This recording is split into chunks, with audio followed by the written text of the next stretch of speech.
Bueno, buenas noches a todos. Bienvenidos a esta reunión del Club Político Argentino. Hoy nos convoca el tema Análisis del programa económico y perspectivas.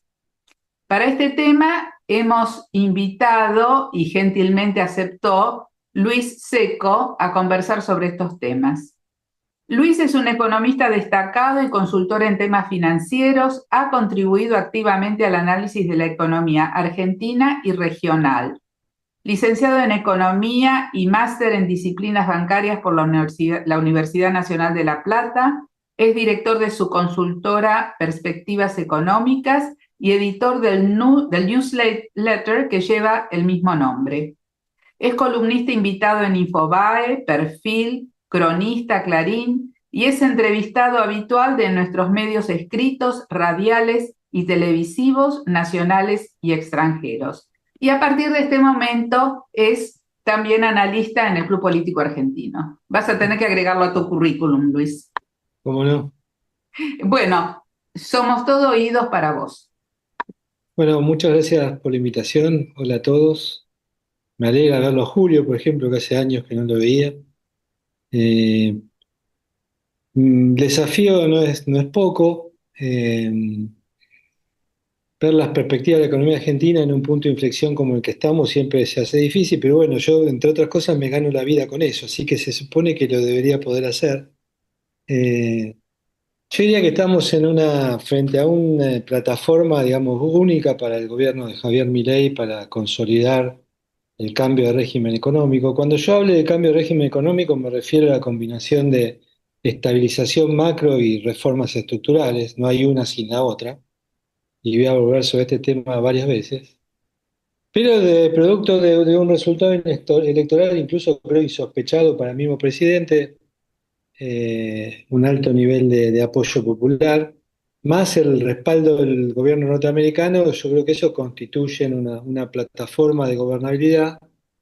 Pero como la plataforma de gobernabilidad, no, por más única que sea, no sirve si no es conducente o si no conduce a resolver problemas, todavía estamos en la etapa de un poco de duda, de tanteo.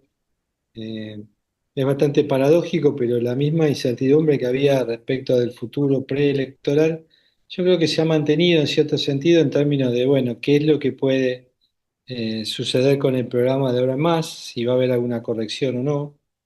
Yo antes de las elecciones sostenía que cualquiera sea el resultado electoral haría falta una revisión del programa, así que no voy a cambiar mi opinión respecto a eso. Yo creo que sigue haciendo falta una revisión y relanzamiento del programa de estabilización.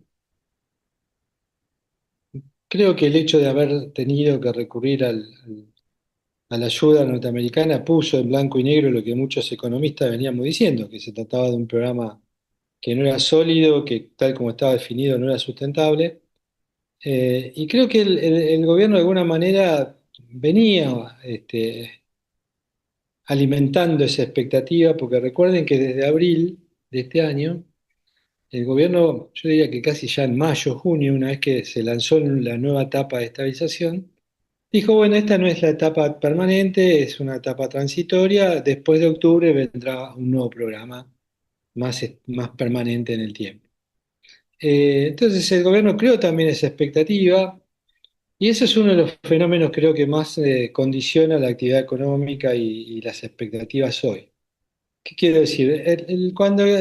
Yo formaba parte del equipo de Hernán Lacunza, ¿no? Que era uno de los equipos en danza al fines de 2023. Cuando discutíamos los programas y nos juntábamos con otros equipos, en general había un consenso bastante grande de que era una estabilización que se iba a hacer en etapas o en fases. Había una primera etapa de corrección de precios relativos y de ajuste fiscal y una segunda etapa más tradicional de estabilización. El mismo Caputo, cuando anuncia la estabilización, dice, este es un programa en dos etapas. Y le puso una fecha más o menos de terminación a la primera etapa, que era abril del 2024. Lo que pasó luego es que se persistió un poco, duró un poco más esa fase, se introdujo luego una cuña entre la fase uno y esa fase más definitiva, que pasó a ser la 3. Y después tuvimos otro anuncio de una nueva fase con las bandas de flotación y el levantamiento parcial del cepo. esa idea de que siempre queda algo por delante, de que hay una fase nueva esperándonos en algún momento del futuro, genera lo que en economía se llama expectativa de transitoriedad de las políticas públicas, expectativa de transitoriedad del ajuste o de la estabilización. Y eso yo creo que es una de las cosas que más han conspirado para solidificar la confianza, reducir la incertidumbre y generar esta expectativa que al gobierno, fíjense que le ha costado enormemente convencernos de que esta vez sí es diferente, ¿no? Es como que no terminamos de convencernos y el gobierno es como que dice, pero miren todo lo que hago y cómo no se convencen. Y me parece que mucho tiene que ver, no sé si es con falta de ese convencimiento, pero sí con esta estabilización en muchas fases, que genera esta, ¿cómo le podría decir? Como cierta incertidumbre permanente respecto del futuro. Entonces, ¿por qué yo sostenía que tenía que haber sí o sí un programa nuevo? Porque se tiene que terminar con esa indefinición. Ahora, está claro que una fase más definitiva, o la última fase de la estabilización, tiene algunos requisitos importantes que están todos asociados, yo diría, al mismo problema que el gobierno nos mostró muy desde el arranque, que es su miedo a flotar. Y cuando hablo de miedo a flotar, no quiero ser despectivos. Miedo a flotar es en la literatura económica de los programas de estabilización es algo bastante recurrente, se estudia. Yo lo daba cuando daba política económica en la Universidad de La Plata a mis alumnos, o sea, fue un desarrollo que hizo Ernesto Calvo, que es el economista, Guillermo Calvo, perdón, que es un economista argentino que enseña en Columbia, junto con una norteamericana que se llama Carmen Reinhardt. Se dieron cuenta que la mayoría de las estabilizaciones los gobiernos empezaban a experimentar ese miedo, entonces nunca soltaban el tipo de cambio. El gobierno argentino y tal vez nunca levantaban por completo los controles vigentes previamente. Del vamos empezaron, bien, ¿se acuerdan de estas declaraciones, incluso de los mismos hacedores de política económica diciendo, no, si soltamos esto no sabemos lo que puede pasar? Algún economista que apoyaba al gobierno dijo, se puede ir todo allá, digamos, el dólar se puede ir a cualquier lado y no lo vamos a poder controlar. Entonces empezaron a surgir toda una serie de dudas de qué pasaba si, y eso es el miedo a flotar. Entonces, yo creo que el gobierno debería aprovechar esta oportunidad que se le ha creado para sacarse de encima ese miedo a flotar. La condición básica de armar una estabilización más creíble y más duradera es sacar el cepo. Yo era del team anticepo y por eso me merecí ser uno de los tantos mandriles, según el presidente. Eh, pero digamos, para mí todavía seguir con la anomalía del cepo es absolutamente injustificado y no va a permitir nunca que se pierda por completo ese miedo a flotar. Un miedo a flotar que muchos argentinos también hemos sido contagiados, ¿no? O sea, hoy está claro de que de tanta prédica respecto a esto, no, no sabemos lo que puede pasar, sí. Hay muchos argentinos que piensan lo mismo, entonces como que le tienen temor a la flotación, le tienen temor al levantamiento del cepo. Y yo creo que el gobierno debería mostrarnos primero, antes que nadie, que han perdido ese temor. Y entonces ahí la estabilización podría entrar en otro régimen de credibilidad. Creo que la política monetaria tiene un problema parecido, o sea, ha sido extremadamente ambigua. Eh, no hace mucho, en un tuit bastante famoso del ministro Caputo, cuando todavía estaba la discusión sobre el desarme de las letras de liquidez y demás, decía, la política monetaria argentina es transparente, clara y basada en reglas, y muchos de la profesión le saltamos diciéndole, no es ni transparente, ni clara, ni basada en reglas. Y Milei tiene esta recurrencia, digamos, en su discurso, de decir, bueno, lo que hicimos nosotros fue fijar la cantidad de dinero, y la cantidad de dinero no está fija. Entonces, es como que quiere, digamos, de alguna manera convencernos de que como está fija la cantidad de dinero, la inflación se va a destruir y uno mira la cantidad de dinero y la cantidad de dinero no solo no está fija, sino que ha sido muy volátil en los últimos 4 meses. Y eso le da volatilidad al tipo de cambio, le da volatilidad, extrema volatilidad a las tasas de interés, y genera todo este estado de confusión respecto de la solidez del programa. Así que yo creo que la macro necesita una revisión desde el punto de vista de las políticas de estabilización, o sea, de las políticas de corto plazo, y esas políticas de corto plazo se vuelven más sustentables si el cambio de régimen va acompañado del otro pilar, que son las reformas estructurales. Eh, Federico Sturzenegger ha hecho un trabajo excepcional en materia de regulación, pero necesita las regulaciones más profundas o la re-regulación, el cambio institucional y estructural, necesita de leyes, ¿no? Entonces ahí viene el otro capítulo, si se quiere, de la estabilización. Está instalada esta idea de que los economistas que hablamos de reformas estructurales tenemos cierta melancolía sobre los 90 o sobre lo que Menem no pudo hacer. Eh, y en realidad cuando hablamos de reformas estructurales, reformas de segunda generación, como se conocían en aquella época, o las de reformas del consenso de Washington, estamos viendo son reformas que son claves para con la macro. Por ejemplo, cuando uno habla de reforma previsional, la reforma previsional es clave para que haya sustentabilidad fiscal de largo plazo. La reforma tributaria igual. Las reformas que hacen a las relaciones fiscales con las provincias, otro tanto. Entonces, en general son reformas estructurales que tienen mucho que ver con la estabilización macro. Por ejemplo, la reforma laboral, que parece la más lejana. Si yo tengo un mercado de trabajo muy rígido, es muy difícil, digamos, convivir con regímenes cambiarios que no te permiten tener algún shock, o algún colchón, perdón, de estabilizador frente a un shock. Entonces, también la flexibilidad del mercado laboral hace la flexibilidad macro y esa flexibilidad macro facilita algunos regímenes cambiarios. Entonces, yo diría, necesitamos las reformas estructurales no por una cuestión simplemente ideológica o porque están bien por sí mismas, sino que son la forma más concreta y tal vez más saludable de consolidar la estabilidad macro o la estabilización macro en curso.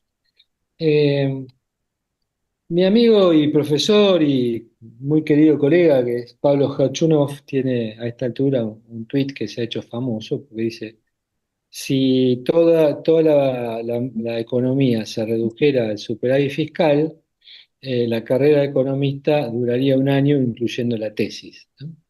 Y la verdad que eso es muy bueno, veo que varios de ustedes se sonríen. La verdad que resume bastante bien una de las partes del problema, ¿no? O sea, si no, digamos, el equilibrio económico en general tiene una pata que es el equilibrio fiscal.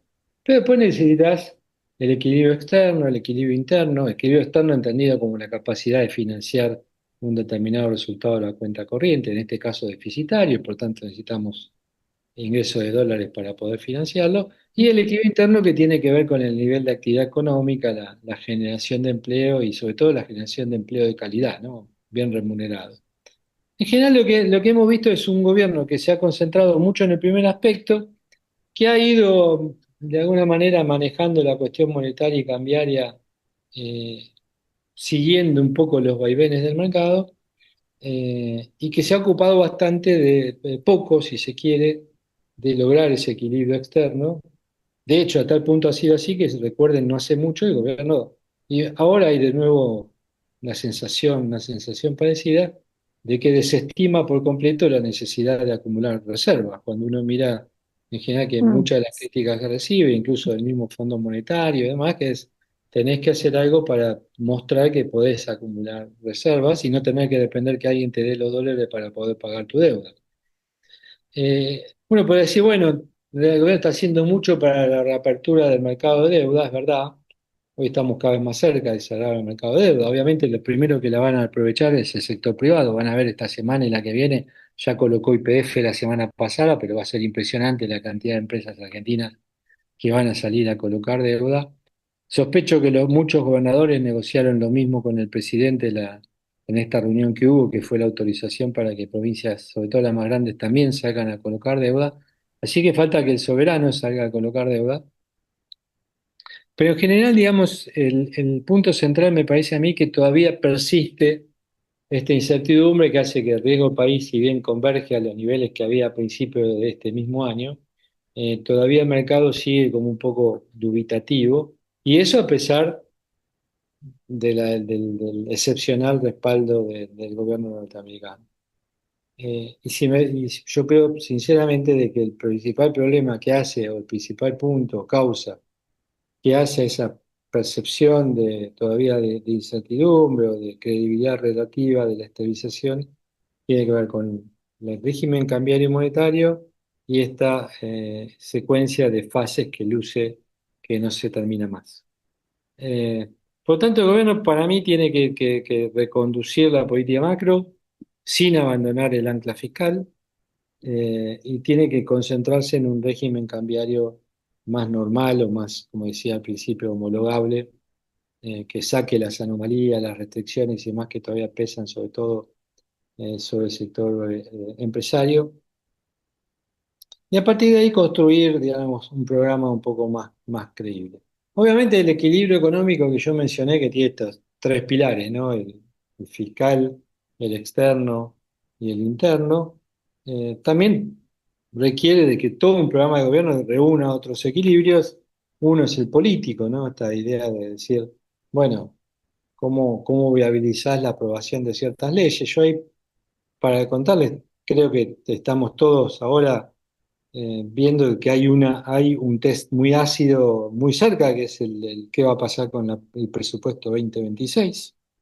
Yo creo que ahí es la primera muestra de si el gobierno eh, replanteó exitosamente su forma de encarar la política y el diálogo político.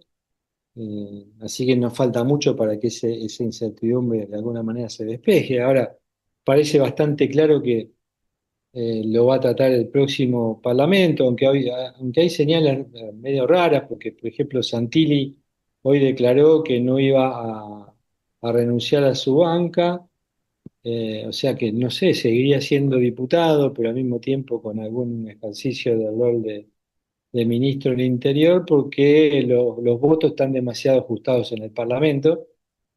Y que hay la intención del gobierno tratar el presupuesto 2026. Si es así, lo trataría este Parlamento, y probablemente no el que viene, pero Santilli en el que viene podría estar, con lo cual es como que no se termina de definir muy claro si el presupuesto 2026 va a ser tratado en ordinarias, que terminan acá, de acá a 30, 20 y pico de días, a fin de mes, o si se va a meter en la agenda de las extraordinarias, que incluiría algunas de estas otras reformas, como probablemente la laboral, la tributaria, no sabemos si una previsionaria. Eh, Así que, digamos, todavía el gobierno trata de utilizar ese aire que tiene como para renovarse un poco, no creo que mucho. Sigue siendo, a mi juicio, un gobierno bastante endogámico. Eh, y por lo pronto da algunas señales como para entusiasmar, decir, bueno, está dialogando, quiere tener un presupuesto, va a debatirlo lo más rápido que pueda, eh, pero el equilibrio político va a necesitar que esto perdure, ¿no? Y que no suceda lo que sucedió en otras circunstancias, cuando el presidente parecía abrir el diálogo y cuando las cosas no le salían como quería, como que desandaba rápidamente el camino transitado, ¿no? Eh, Desde el punto de vista de la macro, yo diría que en general lo más preocupante viene por el lado, como decía antes, de cambiario. Yo no estoy cómodo como el ministro con un dólar a 1.500. Yo creo que yo estoy totalmente de acuerdo con mi ley, y es más, lo discutía con él cuando todavía me trataba, que un país flexible, con un Estado chico que te cobra los impuestos solo necesarios, que compite en el mundo, que se habla del mundo, que está regulado, que tiene un mercado laboral flexible, que crece. Eh, Esos países tienen casi por definición, diría, monedas fuertes, ¿no? Las monedas se aprecian en esos procesos de crecimiento acelerado. Por lo tanto, si le creemos a Milei, un peso fuerte es una característica casi indivisible de esa Argentina que él sueña en 20 o 30 años.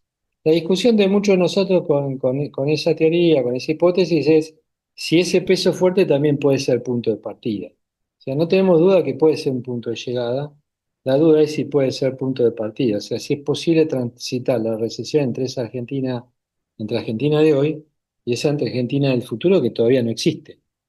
¿Sí? Porque toda esa Argentina flexible, competitiva, integrada al mundo, el sector privado tiene libertad y que no es agobiado por la carga tributaria, todavía no está. Entonces, Yo creo que sería mejor para la economía argentina por dos motivos. Probar dónde está el verdadero valor del tipo de cambio. Por ahí la evidencia después nos demuestra que estábamos equivocados, pero no cuesta nada testearlo. Eh, y es ir a un régimen más flexible, sin controles, que permita ubicar el tipo de cambio donde tenga que estar, con la menor intervención posible del gobierno. Eh, y ahora habría que decir no solo el tesoro argentino, sino también del tesoro norteamericano, o sea, de los dos tesoros. Eh, y con eso también eh, darle al sector privado una señal de sustentabilidad o de durabilidad de una estructura de precio relativo un poco más consistente. ¿Qué quiero decir con esto? Usted imagínense, uno hoy mira un nivel de tipo de cambio, ¿no? Y el gobierno dice, mira, este nivel de tipo de cambio llegó para quedarse. Cuando hablo de nivel de tipo de cambio son precios relativos, no tipo de cambio ajustado por los diferenciales de precio entre Argentina y el resto del mundo. Tipo de cambio real. Y cuando uno dice, bueno, este es el nivel de precio relativo del dólar en Argentina, hay un montón de sectores que sacan cuenta y dicen, no, yo con este nivel no soy sustentable, no soy rentable, tengo que tomar decisiones drásticas. Tal vez otros sectores digan, no, a este nivel de tipo de cambio son muy rentables, muy sustentables, tomo decisiones en contrario con los anteriores, invierto, me expando, crezco. Y demás. Pero imagínense que si los dos toman estas decisiones basadas en una estructura de precio relativo desalineada o desequilibrada, que en algún momento va a ser corregida, los dos se equivocaron. Tanto el que cerró, que destruyó valor, como aquel que quiso incorporarlo, porque más tarde o temprano también se le va a destruir su valor. Entonces hay muchas decisiones que se postergan porque no sabemos si es una estructura de precios relativos permanente o es una estructura de precios transitorias. Y eso es lo que está frenando la actividad económica en buena medida, a mi juicio, por lo menos cuando yo hablo con mis clientes encuentro mucho de esto. Entonces uno te dice, no, yo podría ser rentable con este nivel de tipo de cambio, eh, pero necesitaría la reforma laboral, por ejemplo, o necesitaría eh, que las provincias me cobren solo los impuestos necesarios y no tener todo duplicado, o necesitaría que el Estado invierta un poco más en infraestructura básica, o tal o cual cosa. Entonces, uno se empieza a dar cuenta de digamos, detrás de ese reclamo, de nuevo, hay cuestiones de corto y largo plazo. Por ahí es mucho más rápido ver si se corrige ese supuesto, digo supuesto porque no tengo la contrastación empírica para afirmarlo, desalineo del tipo de cambio, eh, porque si no, digamos, estas reformas son mucho más lentas, ¿no? Para que tengan impacto. Entonces, el punto central es que va más rápido. Entonces uno dice, bueno, mirá, si yo tengo la sensación de que todavía me faltan, tengo correcciones pendientes, y que probablemente detrás de esas correcciones haya un desalineo del tipo de cambio, y también lo mejor es atacar por ese lado y no decir, no, miren, este es el tipo de cambio y vamos a hacer todas las reformas que hagan falta para que la rentabilidad de ustedes mejore a través de esas correcciones estructurales, ¿no? O esos cambios estructurales. Así que yo diría que el debate está un poco en términos de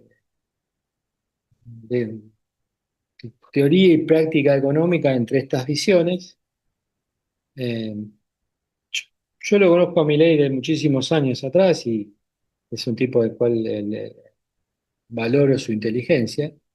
Y creo que estas cosas no las ignora. Pero, como dice De Pablo, ¿viste? Nosotros no estamos sentados en el escritorio ni tenemos los zapatos puestos del presidente.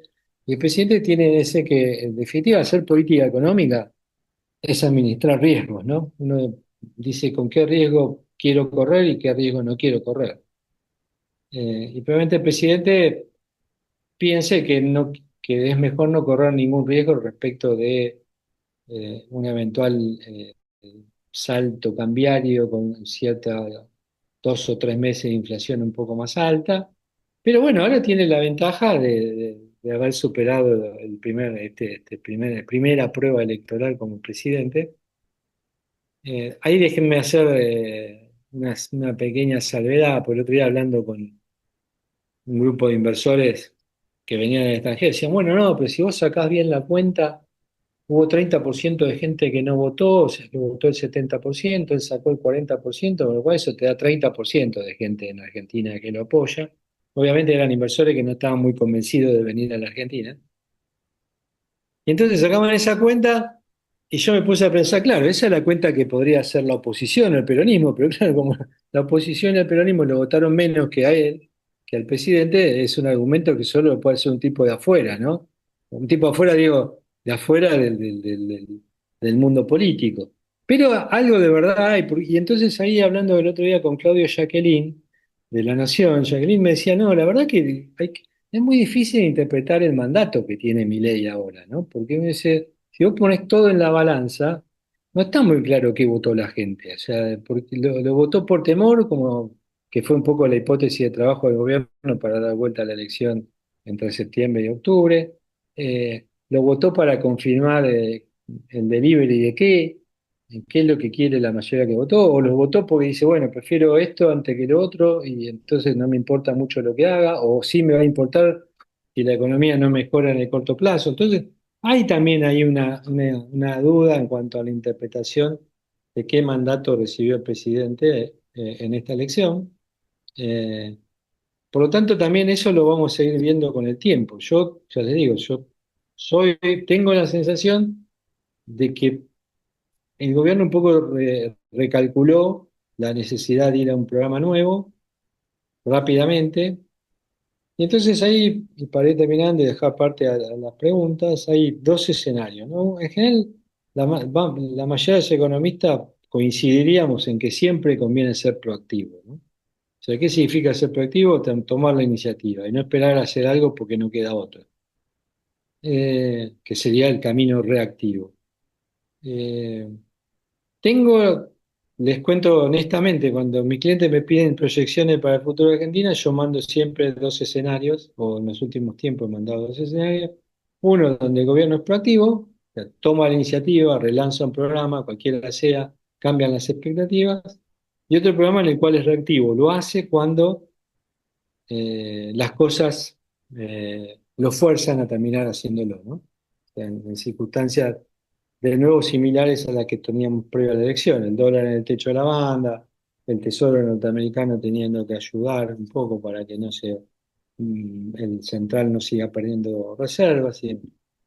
Eh, yo creo que el gobierno está de alguna manera en la mitad de esos dos escenarios, creo que tiene en cierto sentido eh, el diagnóstico de que debería ser proactivo, pero no sé si Milei está convencido de eso. Eh, Y entonces como que hay señales medias encontradas. Como dije antes, a mí no me gustó que Caputo dijera estamos cómodos con el dólar a 1.500 porque yo creo que esos son del tipo de declaraciones que los ministros de Economía no deberían hacer. O sea, uno nunca puede estar cómodo con algo.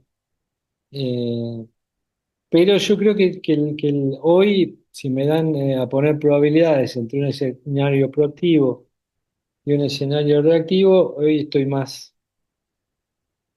tirando a pensar de que puede ser más reactivo que proactivo el gobierno, ¿no? Que intentaría dejar las cosas tal cual están, ver qué pasa, avanzar en lo que se pueda en materia política para poder lanzar estas leyes en algún momento. Recuerden que todas ellas están de alguna manera comprometidas con el fondo. Ahora voy a hacer una nota al pie del fondo. Eh, pero lo veo como ahí en un terreno de, no quiero usar de vuelta la palabra comodidad, pero sí como de confort y decir, ¿por qué no vamos a salir de esta área de confort si así nos fue bien, por lo menos electoralmente, ¿no? Y así y tenemos respaldo de Estados Unidos si esto no mejora.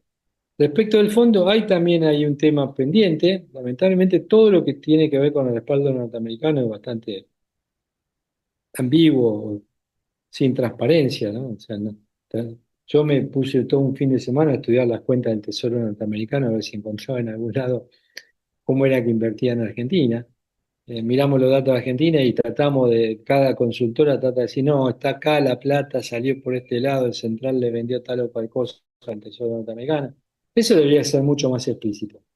¿Qué estamos esperando muchos? Es que, ¿se acuerdan la primera declaración del Tesoro norteamericano y del presidente Bush que dijo que todo esto se iba a hacer con la intervención del fondo? Bueno, que el fondo de alguna manera intervenga y ponga, digamos, arriba de la mesa algunas, ¿cómo podría decir? algunas exigencias o algunas demandas al gobierno argentino de que todo esto se haga transparente. Eh, Sabemos que las últimas metas que se firmaron hace 4 meses atrás no se van a cumplir, con lo cual ahí va a haber de vuelta un pedido de perdón o de waiver al fondo, y a partir de ese pedido veremos qué exige el fondo, y si el fondo se vuelve un poco más exigente con la Argentina, ¿no? A partir de esta supuesta interacción entre el Tesoro norteamericano y el Fondo Monetario.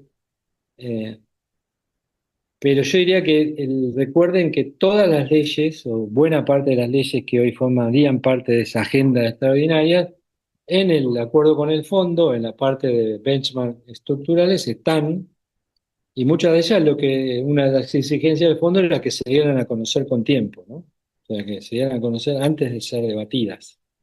Y dar a conocer era también debatirlas. Así que hay toda una discusión ahí de cómo se va a llevar adelante ese proceso, porque también el fondo interviene. Yo creo que los proyectos el fondo los debe tener, pero no sé cuál es el caso de ustedes, pero yo hablo con mi cliente y le pregunto, che, ¿te llamaron del gobierno para discutir la ley tributaria? No.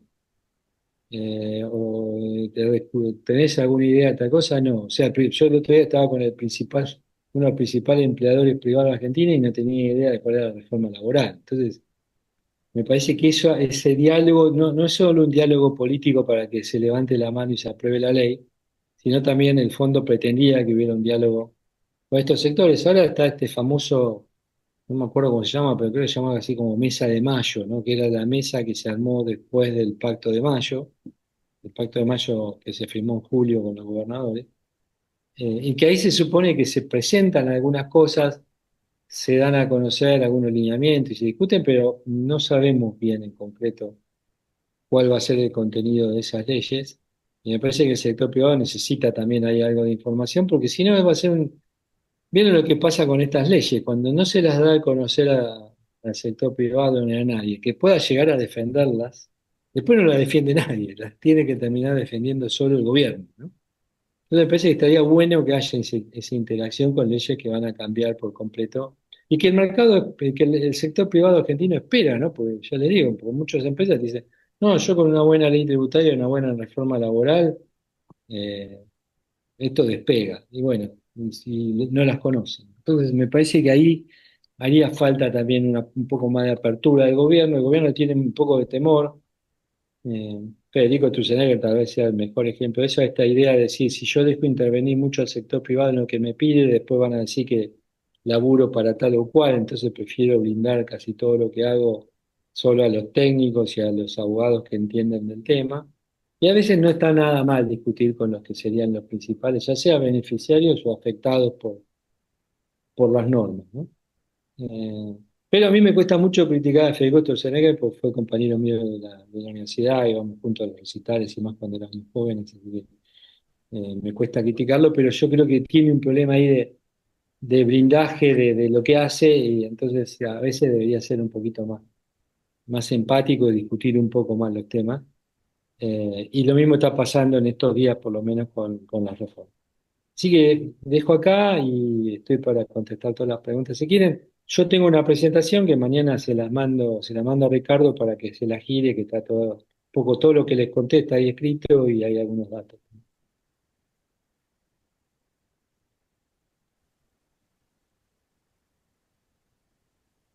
Muchas gracias, Luis. Muy buena exposición, pero me parece que nos hemos quedado mudos. Nadie, no hay ninguna pregunta. ¿Puedo No. hablar? Perdón, me olvidé de decirles, por favor, anótense en el chat, así puedo llevar el orden de cómo piden la palabra. Pero el primero en levantar la mano fue Noch. Ahí vamos. ¿Estamos? Sí, estamos conectados. Bueno, muchas gracias por tu exposición, muy realista, cruda. Hay algo de lo cual prácticamente no se habla. Un ministerio ha desaparecido y sin embargo quizás pueda tener mucho que ver con una cierta paz social que haya. ¿Cómo ves como economista lo que se está gastando desde el ministerio de Sandra Petovelo para, digamos, cómo se están alocando los fondos para generar una cierta contención social en medio de este ajuste, porque ha de ser uno de los gastos más importantes, junto con los salarios, obviamente, los docentes de la economía, los subsidios, la AUH que se sigue dando, etcétera. ¿Cómo ves no solamente la gestión, sino la posibilidad de que una gestión más activa permita una mejora de la situación económica y una cierta reactivación de la clase más desfavorecida, ¿no? Mira, yo creo que la política inicial fue muy exitosa, ¿no? El aumento del AUH junto con el aumento de la tarjeta de los fondos detrás de la tarjeta alimentar, la eliminación de los intermediarios en algunos de los programas que en el pasado eran, si se quieren, tal vez los más activos, tuvieron un efecto. Yo creo que tu punto es muy importante porque si había algo que a lo que le teníamos miedo todos los equipos económicos era la reacción Tal de cual. la calle, ¿no? Es decir, bueno, todo lo que quieras hacer vas a tener problemas, así que hacerlo igual era un poco la recomendación de muchos, pero la verdad que inicialmente el gobierno contó con un nivel de respaldo importante y creo que tuvo que ver con ese, si vos mirabas los datos de gastos del año pasado, eran los únicos gastos que aumentaban por encima de la inflación sistemáticamente, ¿no? Entonces hubo ahí una reasignación de gasto en función de estos programas más básicos que funcionaron bastante bien. Después tenés toda la discusión respecto al otro componente importante del gasto social, que es el gasto previsional, ¿no? Pero digamos, todo lo que era gasto social directo, subsidio directo, fue lo que más subió y generó una cierta resiliencia en los sectores más marginados. Esa situación, este año lo que estamos viendo en materia de gasto es que está básicamente creciendo al ritmo con la inflación, ya no hay más. En realidad, no hay casi ningún componente del gasto que no esté creciendo en línea con la inflación este año. Por eso tenemos una situación fiscal bastante más tensa.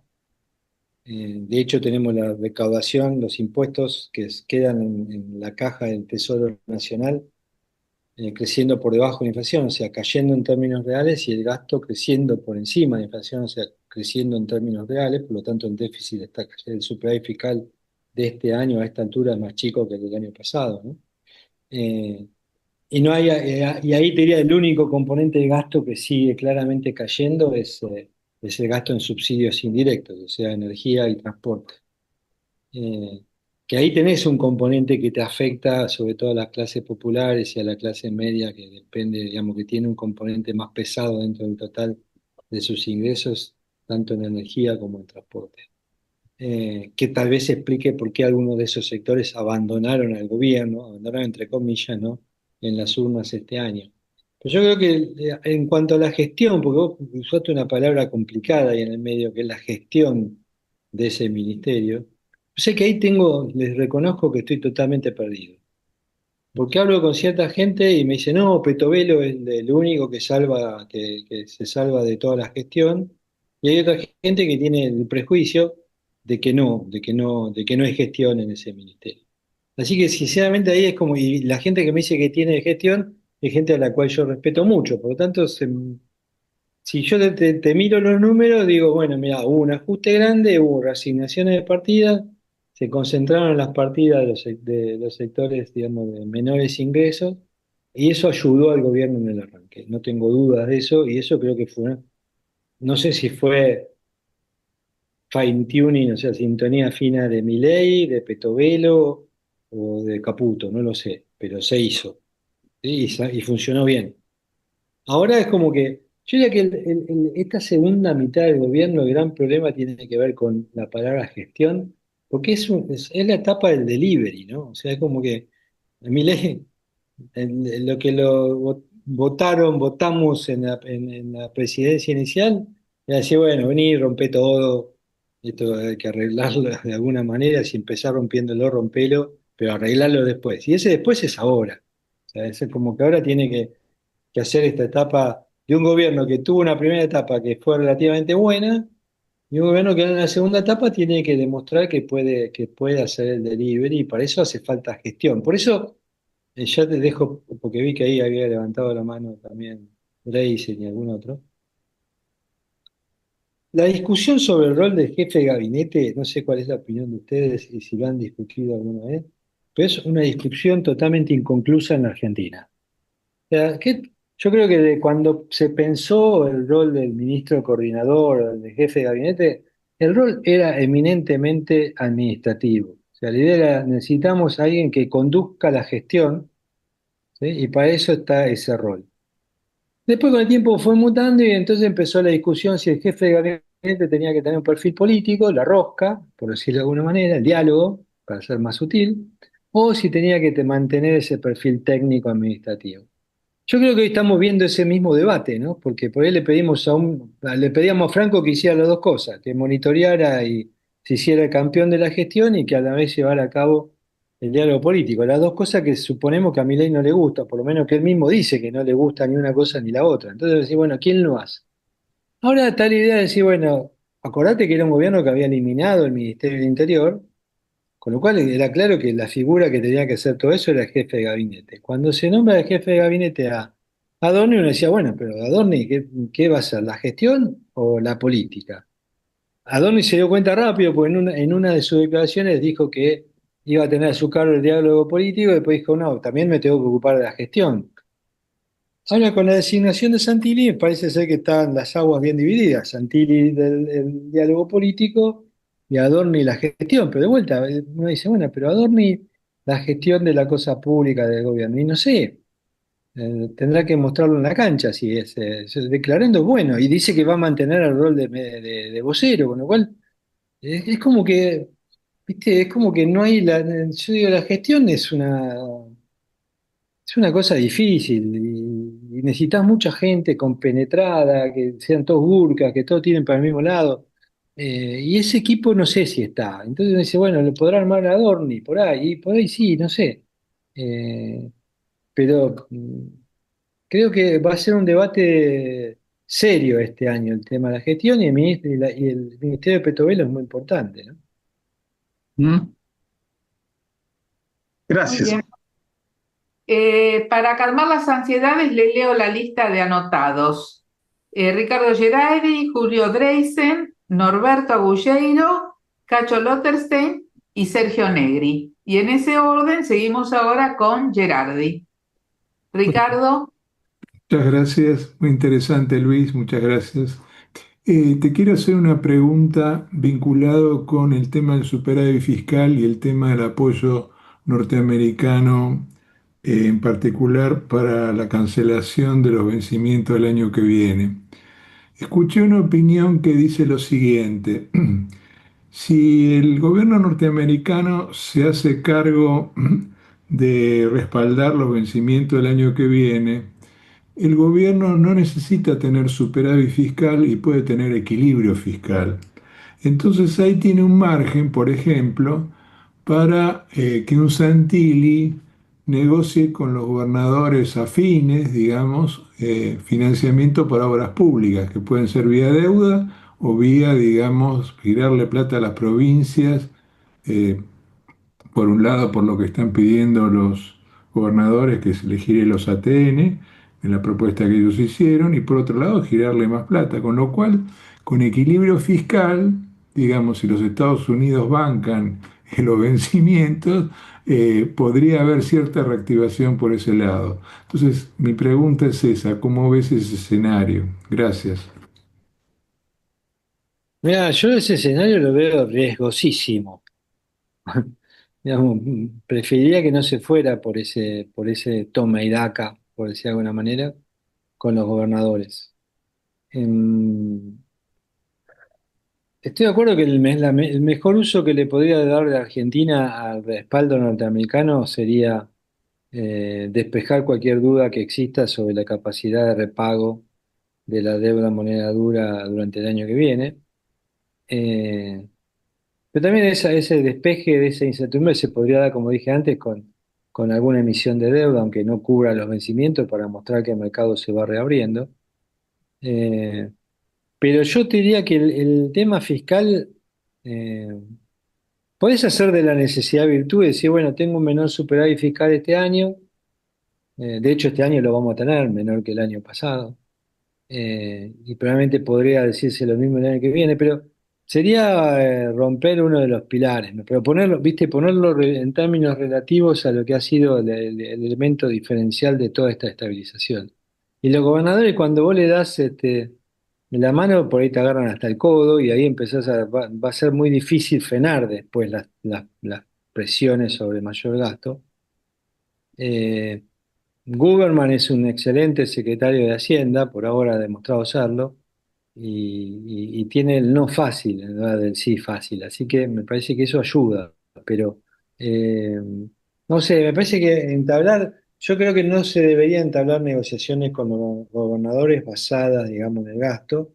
Me preocupa sí esta suerte de clamor periodístico respecto, bueno, ahora tenemos que ver si Santilli tiene plata o no para convencer a los gobernadores. No, muchachos, traten de convencerlo por otro lado, porque si no, ¿cuántas veces vivimos esa situación donde el Ministerio del Interior iba con la valijita y conseguía, era un campeón el Ministerio del Interior, pero iba con la valijita y conseguía todo lo que le decía el presidente que conseguía a los gobernadores, pero había que después sacar los recursos a algún lado. Así que yo esperaría otros mecanismos de negociación con las provincias.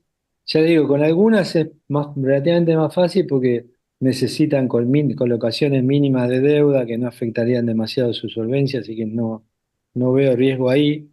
Eh, pero no me gustaría que la negociación de las leyes vuelva a pasar por un presupuesto para acá u otro para allá, para alguna obra o alguna cuestión que deseen los gobernadores. Pero bueno.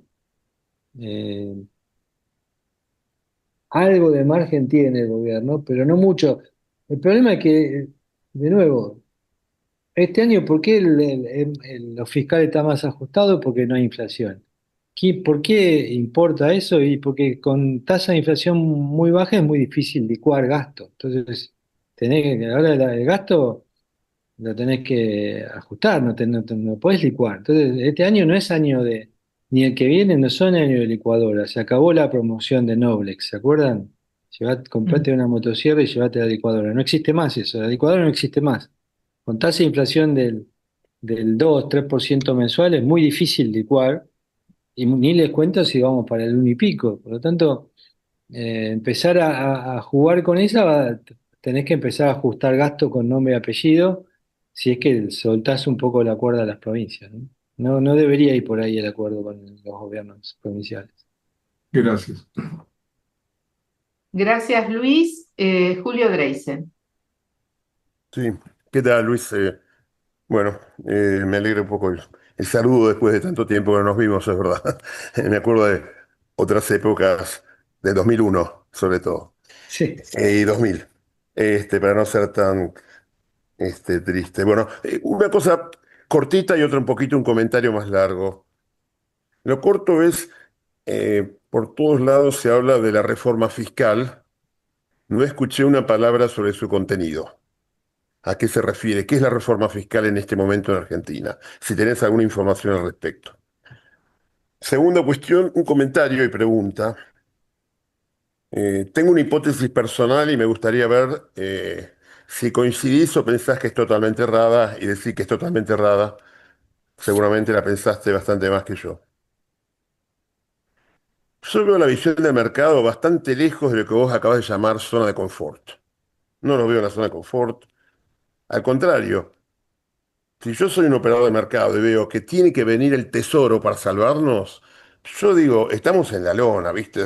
La situación es gravísima, punto uno. Segundo dato, viene el tesoro, vende dólares, compra pesos, me pone el tipo de cambio por debajo del tipo de cambio equilibrio. Estudiamos en la facultad, en el primer año, primera materia, que cuando vos pones un bien por debajo del precio de equilibrio, tenés un problema, el exceso de demanda, ¿no? Entonces tenés exceso de demanda de dólares. ¿Qué tuviste en el periodo que entró el tesoro? Tuviste una acumulación formación de activos externos, perdón, una formación de activos externos récord, justo cuando vino el tesoro. O sea, viene el tesoro, te baja el tipo de cambio, está presente ahí, dice que va a explotar todo, porque si no, no lo hubiera llamado. Entonces la gente reacciona, compra dólares, y se llevó 5.000 palos verdes, si no me equivoco, en un solo mes. Se llevó en octubre, se llevó 5.000 palos verdes. Y más o menos el ritmo hoy debe estar parecido. No sé, tal vez con las elecciones no.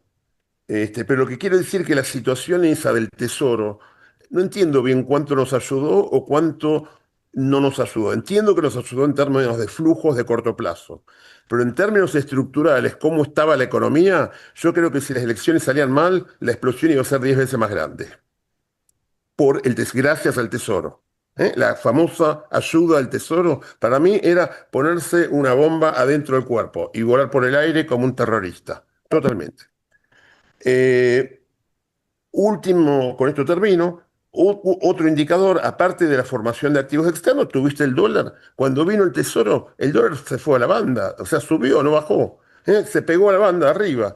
Empezaron a vender dólares y el dólar se fue para arriba, simultáneamente con la intervención del tesoro. Entonces, termino. Mi hipótesis, que puede estar errada, es que la intervención del tesoro fue nefasta. Logró que el tipo de cambio se fuese a la banda y que hubiera una formación de activos externos récord en la Argentina. Gracias. Sí, Julio, mira, empiezo por el final.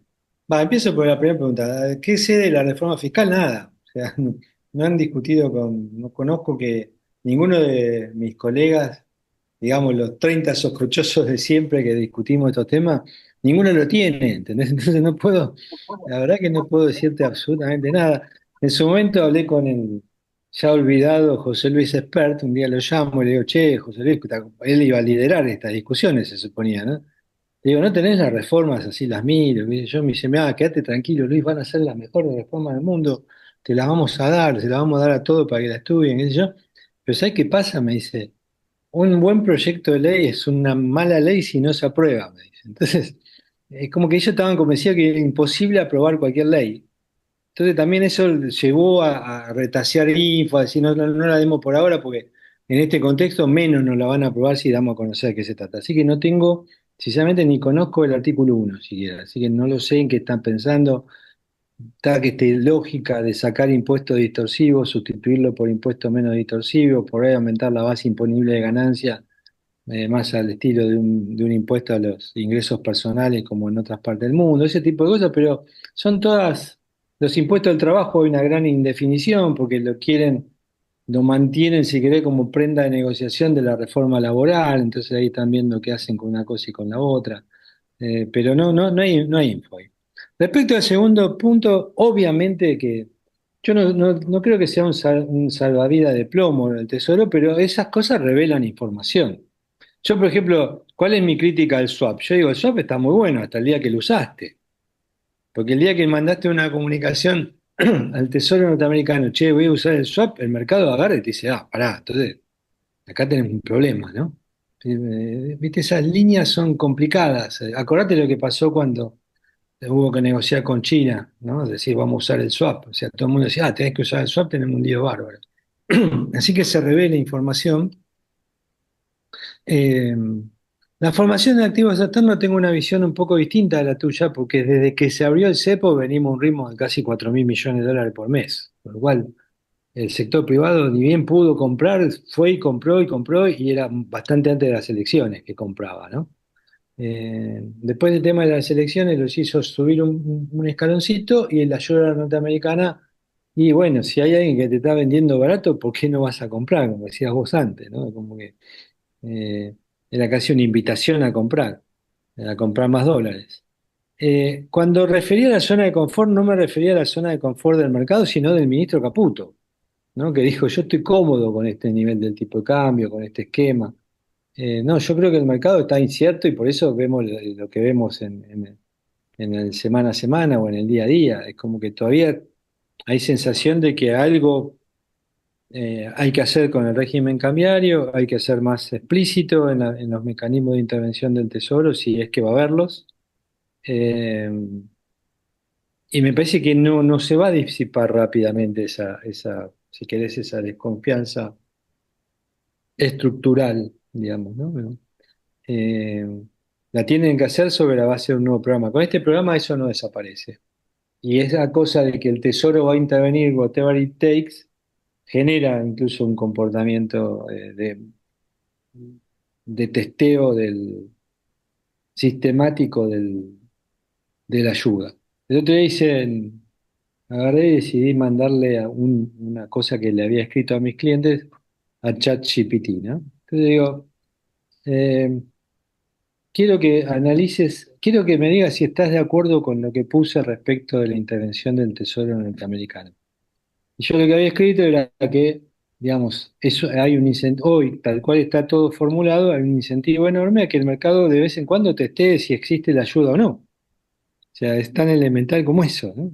Querer ver que está, querer ver cómo funciona. Entonces le puse si estaba, le pregunté si estaba de acuerdo. Entonces, como toda respuesta de una inteligencia artificial fue larguísima, ¿viste? Te repite un montón de veces lo mismo. Y al final me pone algo así como, dada la naturaleza de los personajes involucrados, tanto, más o menos, me estoy recordando de memoria, tanto en el gobierno argentino, pero sobre todo en el gobierno norteamericano, es muy lógico que el mercado continuamente o recurrentemente le testee la existencia de tal apoyo, ¿no? Por lo tanto, el nivel de incertidumbre puede ser mayor post-apoyo que pre-apoyo.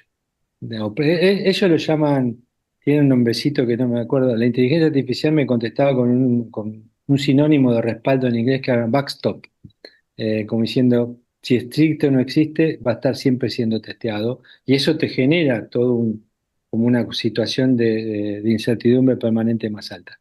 Así que Luis Seco por un lado y la inteligencia artificial por el otro te dan algo de razón en ese razonamiento, Julio.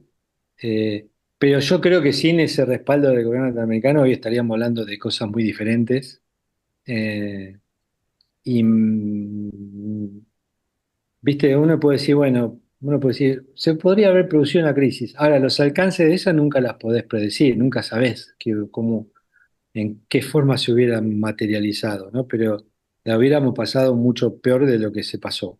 Eso no tengo duda. De acá hacia adelante probablemente mantenga un nivel de incertidumbre más alto porque me parece que el mercado cada tanto va a testear cómo sigue esa ayuda, ¿no? Y si existe. Vieron que ayer yo estoy tratando de descubrir si es verdad que si el Banco Central ya le devolvió o si hubo ya alguna reversión de parte de la ayuda del Tesoro norteamericano, ¿no? Porque hubo algunos cambios en el balance del central, medios raros en las semanas previas, así que mañana o pasado lo sabremos. Gracias, Luis. El turno de Norberto Agulleiro. Eh, Muchas gracias, Luis. Eh, Vuelvo al famoso tema del tipo de cambio. Que Toto Caputo diga que se siente cómodo con este tipo de cambio es más o menos como esa famosa frase, cuando no tengo lo que quiero, quiero lo que tengo. O sea, si el tipo de cambio fuera otro, supongo que tendría que decir que se siente cómodo con ese otro tipo de cambio. Naturalmente, todos los gobiernos se sienten más cómodos con eh, todos los gobiernos se sienten más cómodos con un tipo de cambio alto y yo también me sentiría cómodo con un tipo de cambio más alto. Eh, y en ese sentido, yo comparto con vos que la posibilidad de flotación es una posibilidad realmente interesante y la verdad que parece ser un buen lugar, un buen momento para dejar flotar. Si no dejamos flotar en este momento, me pregunto cuándo lo vamos a hacer, porque este es el momento donde aparentemente hay una suerte de prestamista de última instancia que nos podría ayudar. El tema es que me parece que el tipo de cambio en este gobierno, que ha tomado un compromiso muy fuerte con el tema de la inflación, no se puede considerar sino en el contexto del tema del pass-through, donde hasta ahora no ha habido realmente un pass-through como el que veníamos viviendo anteriormente, pero por supuesto, si se deja flotar o simplemente si en lugar de dejar flotar, si el gobierno sale a comprar reservas con pesos y no esteriliza los pesos, bueno, probablemente va a haber un recrudecimiento de la inflación. Entonces, claro, ellos tienen siempre el trade-off entre tipo de cambio alto, que por supuesto es más cómodo, y inflación controlada, que es aquello que le prometieron a la insigne gilada. Entonces, bueno, un poco ahora la pregunta en sí es, bueno, ¿qué hacemos? Tipo de cambio, digamos, este no es un equilibrio cómodo, a pesar de que para Toto sea cómodo. Pareciera que no es un equilibrio cómodo, pero a la vez un equilibrio más cómodo probablemente pase a precios. ¿Qué te parece esto? La verdad es que Ah, la discusión respecto a si... A ver, vayamos por parte. Uno de las razones, ¿sí?, detrás de buscar que el tipo de cambio vaya donde iría en términos libres, sin controles y flotando, es porque uno supone, un poco lo que explicaba Julio hace un rato, que cuesta mucho que el sector público, ya sea a través del Tesoro argentino o del Banco Central, compre dólares cuando los que compramos dólares baratos somos nosotros, digamos, ¿no? Los argentinos en general. Entonces uno dice, el Banco Central debería acumular divisas y uno dice, bueno, este tipo de cambio es muy difícil que lo haga, o puesto de otra manera, del lado del gobierno sería, no, yo este tipo de cambio no compro divisas porque no quiero convalidar este precio, sino que creo que el tipo de cambio tiene que ser más bajo. Bien, entonces voy a comprar cuando baje. ¿Se acuerdan las famosas definiciones de Milei al respecto de que iba a comprar solo en el piso de la banda, cuando el dólar cayera como un piano y así sucesivamente, cuando valiera 600 pesos? Entonces, el punto central acá es si el Banco Central en algún momento va a ir a un régimen cambiario en el cual pueda comprar o no pueda comprar dólares. ¿Y a qué precio lo haría? Yo prefiero que lo haga a un precio de mercado y prefiero que los compre. Eh, Entonces ahí vos me decís, no, pero pará, ellos no quieren hacer eso porque si compraran dólares tendrían que emitir. Ahora, el problema de la emisión contra la compra de dólares no es necesariamente inflacionario. O sea, durante la convertibilidad lo vimos, y la mayoría de los países, incluso nuestros vecinos, emiten un montón de su propia moneda para que sus bancos centrales acumulen dólares y eso no genera inflación. Por lo tanto, todo depende de la forma a través de la cual se generan esos procesos de acumulación de divisas. Si la acumulación de divisas viene de la mano de un aumento sistemático de la demanda de pesos, de la demanda de dinero, eso no es inflación. Entonces, los bancos centrales pueden emitir moneda porque esa moneda está siendo demandada. Y el problema es que, y uno debería ver que el correlato de eso son reservas que se sustentan en el tiempo o se acumulan en el tiempo. El problema fue que durante todo este periodo, desde que fuimos a las bandas, lo que vimos fue una demanda de dinero muy retraída, con caídas incluso, porque los argentinos dejábamos de demandar pesos para demandar dólares. Entonces, el Banco Central decía, no, yo no puedo dejar libre ni un peso porque no sé qué hacen los argentinos con esos pesos. Y los argentinos, cada uno, cada vez que mirabas un mes más de datos, te das cuenta que con esos pesos los argentinos habíamos comprado dólares, entonces, o habíamos formado esos activos en el exterior. Entonces, eso es lo que vos tenés que revertir. Entonces, si vos revertís del proceso de caída de la demanda de pesos, la demanda de pesos empieza a crecer, detrás de ese crecimiento de la demanda de pesos podría haber una acumulación de reservas de parte del Banco Central que no te genere presiones sobre la tasa de inflación.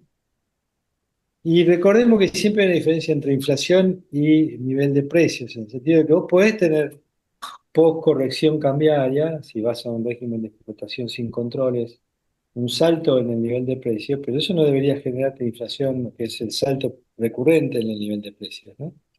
Entonces, para eso tenés el ancla fiscal y para eso deberías tener una política monetaria que esto lo ponga bien clarito, ¿no? O sea, que es una política monetaria en la cual la cantidad de dinero se va acumulando al ritmo el crecimiento de la demanda de pesos, dejándole muy poco espacio para que ese crecimiento sea solo nominal, o sea, explicado por la inflación, que sea todo crecimiento de los saldos reales, o sea, demanda real de dinero. Ahora, eso necesita una política monetaria un poco más, eh,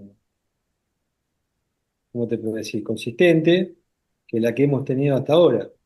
Eh, Necesitas algunos cambios importantes. Por ejemplo, yo soy de la opinión de que ha sido un error enorme que la política monetaria utilice títulos públicos como mecanismo para la formación de los encajes bancarios, por ejemplo, porque ahí te relaciona lo fiscal con lo monetario de vuelta y eso se tiene que terminar cuanto antes. Empezaron a desarmar un poco ese tema, pero los encajes remunerados con títulos públicos hay que llevarlo a cero cuanto antes. Entonces hay muchas cosas en materia de política monetaria que vos podrías hacer para hacer una política monetaria un poco mejor que la que tenemos hoy.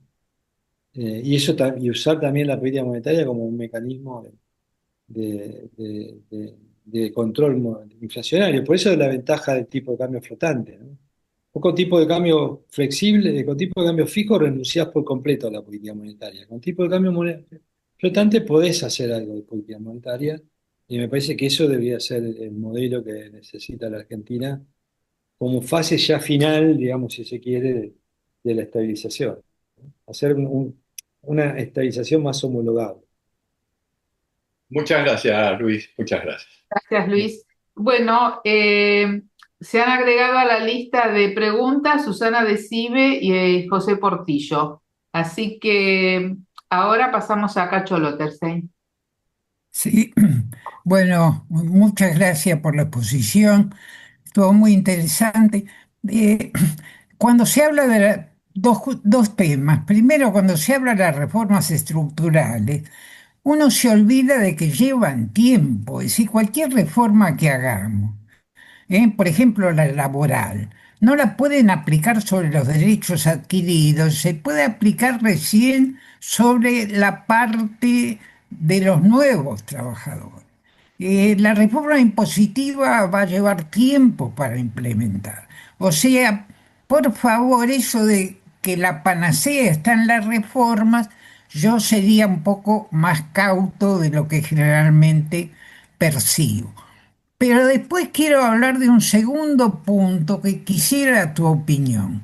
Eh, Hay algo que, bueno, el gobierno tiene superávit fiscal, pero el superávit fiscal no se está logrando también habiendo frenado todas las obras públicas y habiendo frenado todos los gastos por ese lado. Y en última instancia no nos estamos comiendo una infraestructura que básicamente se creó en los años, en los 90. No nos estamos comiendo esa infraestructura. Voy a dar un único ejemplo que me parece totalmente loco. Ustedes vieron el plan Procrear. El plan Procrear sirvió para que mucha gente tuviera acceso a la vivienda. Bueno, todas las obras del plan Procrear se frenaron de golpe. En la construcción, los que hemos sufrido trabajar en la construcción, ya hemos vivido épocas de parate. Entonces, lo elemental de un parate es dividir las obras en aquellas que están prácticamente listas, aquellas que están listas a un 95%, 90%, bueno, y establecer el corte en donde tengo la posibilidad. Pero la instrucción de que bajó del Ministerio de Economía fue el corte total. Entonces se llega a absurdos de este tipo, obras que podrían estar por el mero recupero, ser un muy buen negocio para el gobierno entregarlas. Obras al 95% es un excelente negocio terminar, pero no, en este momento del plan Procrear han quedado 5 personas de los centenar de empleados, solamente quedan 5 personas y como ustedes saben, las 5 personas generalmente no son las mejores, sino generalmente las peores. Es decir, ¿cuánto de ese superávit, esto lo traduzco en caminos, lo traduzco en diques, lo puedo traducir en un montón de cosas, cuánto de ese superávit estimás que puede ser comerse la infraestructura?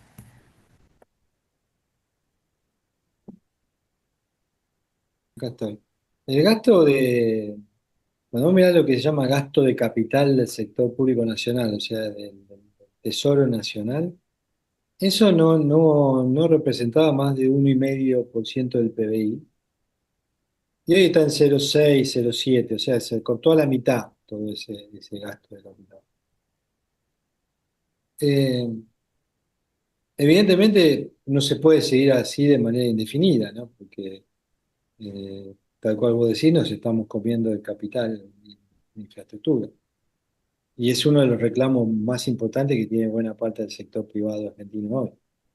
Eh, por otro lado, la postura del gobierno es decir, bueno, son obras, las obras que las puede hacer el sector privado, las va a hacer el sector privado y yo voy a ayudarle al sector privado bajándole la prima de riesgo, le hace un tratamiento excepcional a través del RIGI. Entonces hay obras y vos empezás a ver cierto movimiento de algunas cosas que la está haciendo el sector privado, lo va a hacer el sector privado. No sé, se acaba de adjudicar la ampliación del gasoducto Perito Moreno. Eh, Evidentemente esa es una obra impresionante, súper necesaria para la Argentina y se hace por iniciativa privada. Fue los socios de TGS con TGS que fueron, se presentaron a ENARSA, dijeron queremos hacer esta obra, se aprobó, se licitó, se ganó, se firmaron los convenios, ahora se presentó eh, al RIGI, digo, o sea, al RIGI,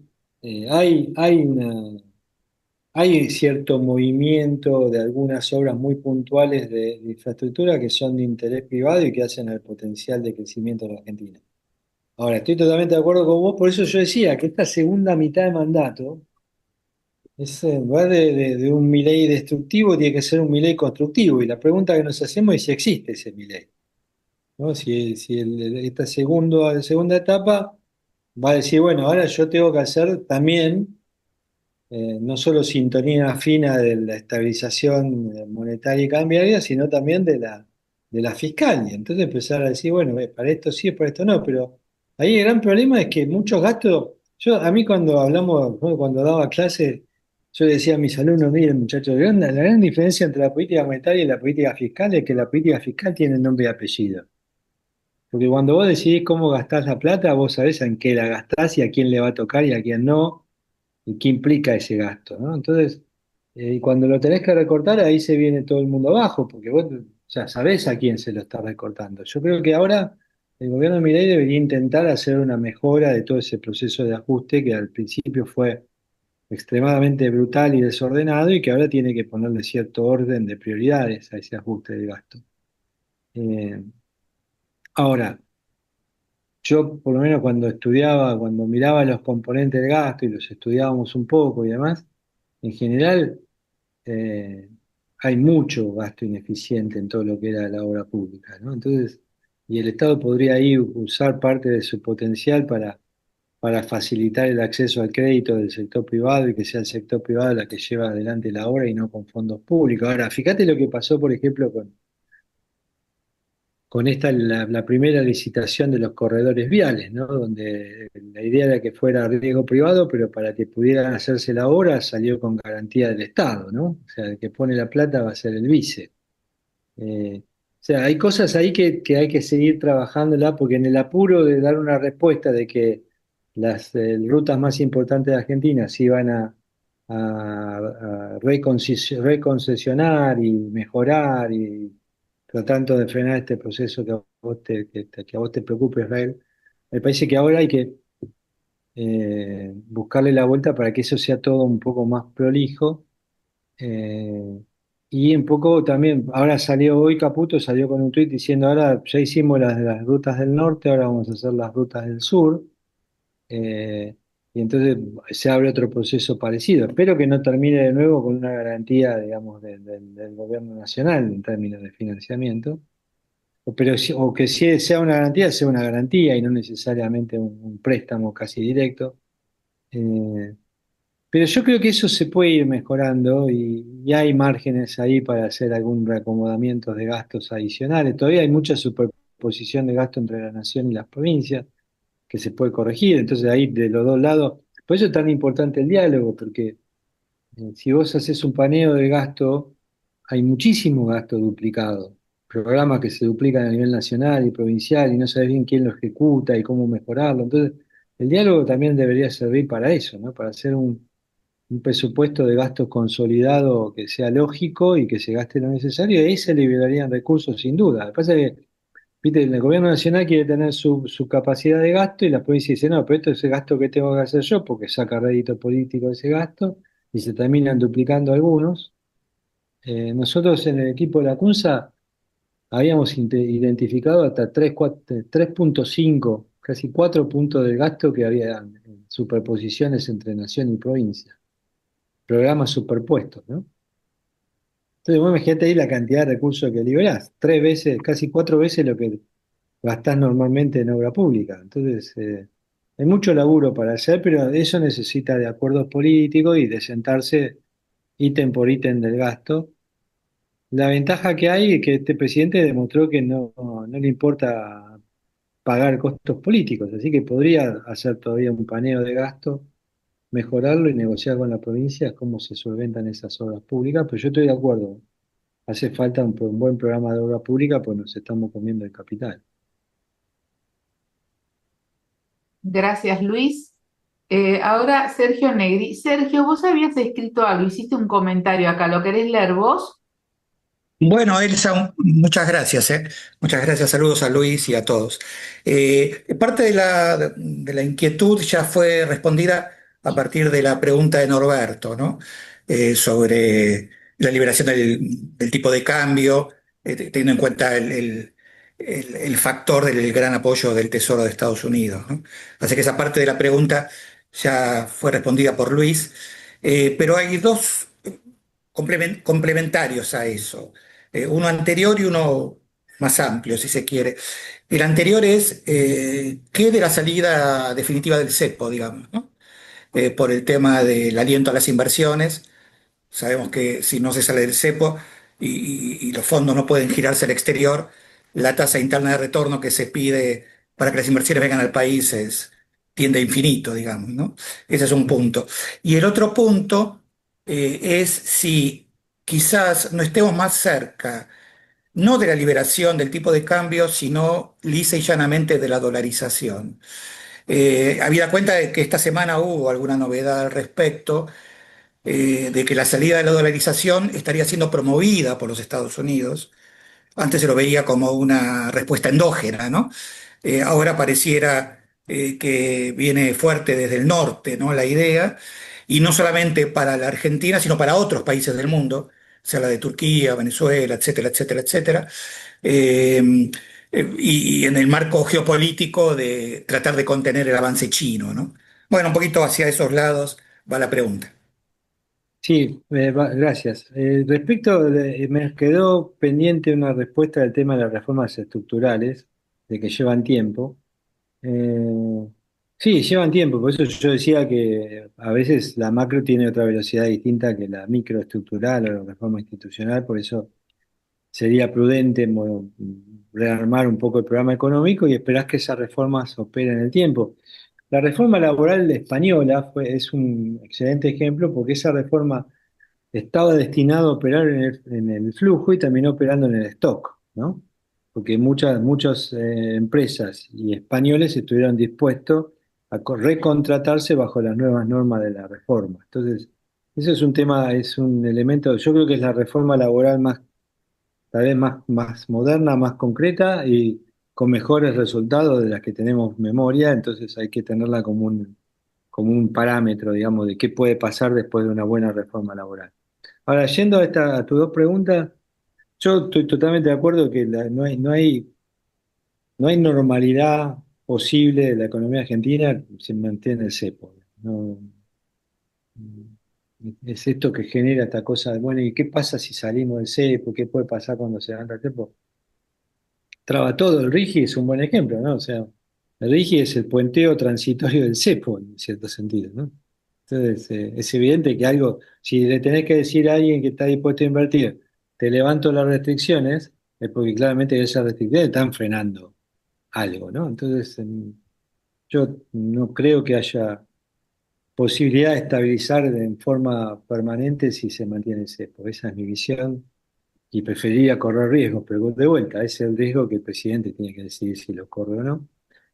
Y respecto de la dolarización, que era tu otra pregunta, o sea, liberalización versus dolarización. Cavallo escribió una nota el otro día diciendo tipo de convertibilidad, pero con tipo de cambio variable, lo cual es medio, a veces se hace medio difícil de ver cómo podría funcionar en la práctica, pero bueno, el Mingo medio que lo tiene ahí resuelto el problema.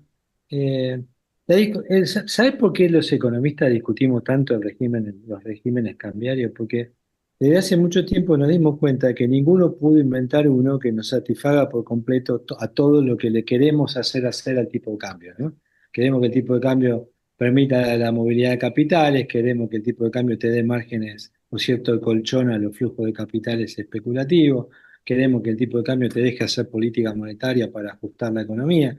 Y bueno, no existe un régimen cambiario que te dé todas esas posibilidades. Entonces elegimos, imagínate un triángulo en el cual tenemos que elegir combinaciones de las tres cosas, de a dos, pero no de a tres. Entonces, son todos regímenes que nos dejan insatisfechos. En esa insatisfacción, yo priorizo mucho el tener un régimen cambiario que te sirva de amortiguación, o sea, que no te exacerbe demasiado los shocks, ¿no? Entonces, por eso me gusta la idea de un tipo de cambio flexible. Obviamente, un tipo de cambio flexible te genera otros problemas. Por ejemplo, que da los vaivenes, ¿no? Y como hay vaivenes, hay menos certidumbre, entonces esa incertidumbre te genera más riesgos.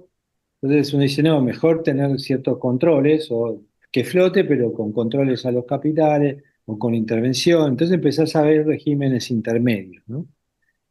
Ahora, el tema de la dolarización, para ponerlo en términos sencillos, yo diría, si un país hace todo lo que tiene que hacer para que la dolarización, que es la forma más extrema, digamos, de renunciar a tu política, porque estás renunciando directamente a la moneda, si vos estás dispuesto a hacer todo lo que hay que hacer para bancarte la dolarización, la pregunta es ¿para qué vas a dolarizar? Porque si vos sos recontra flexible, reordenado en términos fiscales, despejás por completo cualquier duda sobre tu solvencia fiscal en el tiempo, y además, ¿para qué dolarizás? Entonces, como que entonces, es más, hay otro argumento a favor de la dolarización muy fuerte que es, bueno, pero un país como la Argentina, donde se violan todas las leyes, lo mejor es, digamos, no podemos tener una moneda por nuestra falta de apego a las normas. Y yo digo, bueno, pero ¿y por qué no vamos a estar apegados a la dolarización? Entonces dice, no, porque es más difícil de revertir. Sí, bueno, la convertibilidad era muy difícil de revertir, ¿no? A mí me tocó en su momento hacer un comentario sobre la constitucionalidad o no, me lo pidieron unos abogados que estaban haciendo presentaciones en la Corte Suprema. Y la verdad que vos te ponías a ver eso y yo decía, pero muchachos, miren, yo les escribo lo que quieran, pero la estantería ya se rompió. Cuando la estantería está rota, vos como, ¿qué decís? No, pero es inconstitucional, volvamos atrás con la convertibilidad o rompemos la dolarización y alguien va a decir, no, che, pero volvamos atrás porque esto estuvo mal, pero ya lo rompiste. Entonces, eh, a mí no me gustan mucho esos esquemas, pero tengo acá adelante, justo busqué unos números. Por ejemplo, unas formas muy digamos, ¿qué se entiende por dolarización? En general, puede ser la dolarización a endógena, esta que supuestamente Caputo y Gaucili le dijeron a Milei que se podía dolarizar endógenamente. O sea, esta idea que criticó Cotani de la dolarización sin dólares, ¿no? O sea, que vos no tenés por qué tener un montón de dólares para poder dolarizar. Esa no es viable, ¿no? Para mi juicio. La dolarización que tiene más sentido sería una dolarización física que, como decía recién Sergio, bueno, ahora que tenés el Tesoro norteamericano, podés conseguir los dólares y se especula con esa posibilidad. Por ejemplo, si fueras a dolarizar todo el dinero que circula, hoy son 15, al tipo de cambio más o menos que hay hoy, en 1490, son 15.780 millones de dólares que precisas. El central no llega a esa cifra, con lo cual de dinero contante y sonante, el central tiene un poquito menos que nos dio el fondo, pero está cerca, porque tiene 12.000 millones de dólares. pero los debe, ¿no? Entonces ahí viene la pregunta, ¿qué miramos? ¿Las reservas brutas, las reservas netas, las reservas líquidas? Pero bueno, si se puede decir, mira, dado que somos un desastre contablemente, no sabemos bien cuántos dólares son los nuestros, cuántos dólares son de otros, necesito 15.800 millones. Si vas a una cosa un poco más amplia, como puede ser la base monetaria, porque ahí dolarizás lo que circula más lo que está encajado porque está detrás de los depósitos, ¿no? Las reservas de liquidez, eso ahí necesitas 26.000 millones de dólares. Si decís, bueno, pero en realidad el gobierno tiene depósitos en pesos en el Tesoro y demás, bueno, ahí ya te vas a 36.000 millones de dólares. Porque también le tenés que dolarizar los depósitos en pesos del gobierno. Digamos, ¿no? No es decir, no, usted tiene peso, no, tiene que ser todo. Hasta ahí yo diría que eso es lo que el gobierno llama la base monetaria amplia, ¿no? La base monetaria más esos depósitos del gobierno. Hay unos pasivos del Banco Central, pero son chiquitos, pero estamos hablando de 36.000 millones de dólares. Después hay otras cosas, están los encajes estos en títulos públicos. Yo decía, bueno, están detrás de los depósitos en pesos, además, bueno, esos son 1.395 millones más, llegamos a 37.000 millones de dólares. Obviamente uno puede negociar con el Tesoro norteamericano y decir, bueno, vos querés que dolarice, dame 37.000 millones de dólares. Ahora, no sé si es tan fácil eso, ¿no? Yo me quedaría tranquilo con esos 37.000. Si me dan menos, no estaría muy tranquilo, que digamos, porque ahí ya tenés que empezar a jugar a que es tan contundente la dolarización de agregados monetarios más chicos que hace todo creíble el proceso y entonces vas dolarizando en el tiempo. El trueque físico de peso por dólar no se da nunca, ¿no? Entonces podés hacerlo con menor cantidad de dólares crocantes y sonantes. Eh, pero son números muy grandes y yo no sé si el Tesoro está para eso, ¿no? Salvo que sea una decisión geopolítica, estratégica, y dice, bueno, los pongo. No lo veo. Y aparte hay otro tema ahí, que a mí me llama mucho la atención de que la Fed pareciera, el Banco Central Norteamericano no parece intervenir en nada de todo esto, ¿no? Eso es raro. Yo me acuerdo del año, eh, y Julio probablemente lo recuerde, a fines de los 90 con Pedro Pou, presidente del Banco Central, eh, y no me acuerdo, tenía de economista jefe del Banco Central un tipo que era inglés, no me acuerdo cómo se llamaba. Ellos se sentaban, fueron varias veces a reunirse con la Reserva Federal para dolarizar la economía argentina. Y había papers escritos, iban y venían. De hecho, había casi un acuerdo ya de cómo se iba a cobrar el señoriaje, cómo iba a funcionar el prestamista de última instancia, pero nunca se trató ese tema con el Tesoro norteamericano, siempre se trató con la Reserva Federal. Entonces, a mí hay como cierta distancia, ¿no? Es como que es el Tesoro norteamericano, o sea, Trump, y es como que la Reserva Federal no interviene en ninguna de este tipo de discusiones. Por eso yo veo, y me parecería muy raro de que sea el Tesoro norteamericano el que lleve un proceso así, que sea negociado. Otra cosa es que nosotros unilateralmente digamos, vamos a dolarizar, pero no tenemos los dólares para hacerlo. Así que ahí hay muchas cuestiones que yo creo que habría que negociar con la Reserva Federal, lo cual es todo un proceso. No imagino la Argentina transitando un proceso ordenado en el cual el gobierno empieza o trasciende de que está negociando la dolarización. No sé qué opinan ustedes, pero yo lo veo. En aquellos años era más sencillo porque estaba la convertibilidad, la economía estaba bastante estable y no había los riesgos que hay hoy, ¿no? Parece que Luis, en aprovecho la pregunta, disculpa. Como eh, dijiste, ¿qué opinan ustedes? Yo no voy a opinar, solo voy a preguntar. Doy el pie para que vos opines.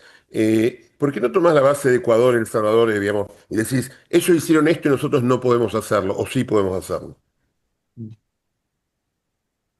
sí, somos una economía mucho más grande, ¿no? Con muchas más interconexiones, otra historia inflacionaria, otra historia monetaria. Me parece que es más complejo el proceso, no lo veo tan sencillo. Y necesitas algún mecanismo de, de- de consenso más amplio, me parece, ¿no? Yo creo que en una situación de crisis extrema, por ahí ese consenso aparece. En una situación como la actual no la veo.